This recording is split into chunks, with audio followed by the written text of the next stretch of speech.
中国继续威胁咱台湾。中国海警船这2天入来到咱东甩限制水域，海巡是随派船舰甲因对甲因赶离开。也中国若靠海警船甲咱干扰，搁派拖船射咱台湾一列。也专家就分析讲，中国可能是用铺设地带的行动，借民间船来迫害咱的海底电缆这个基础设施。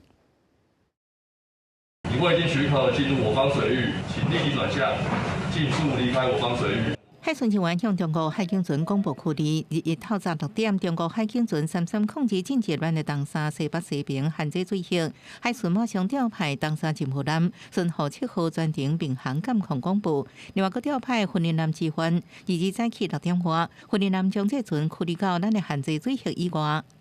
本署立即调派东沙任务舰巡护7号全程并航监控，持续广播警告驱离。22日动6-1动时，云林舰将中国海警船3302驱离至东沙西北方限制水域外。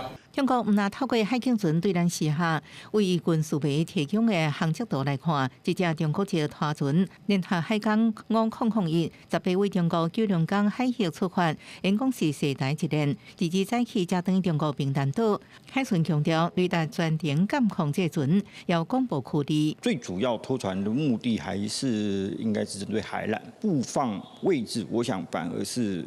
他必须要完整去做勘察跟了解的，所谓公台的计划上实施相关的运用，我想这还是可能的。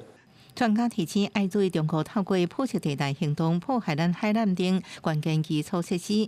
海港好射台期间，为18到21，国防部一日拢查到数十只强基礁台，显示中国除了透过民间船只、海警船，也配合强军机舰为海空方面连续威胁台湾。记者综合报道。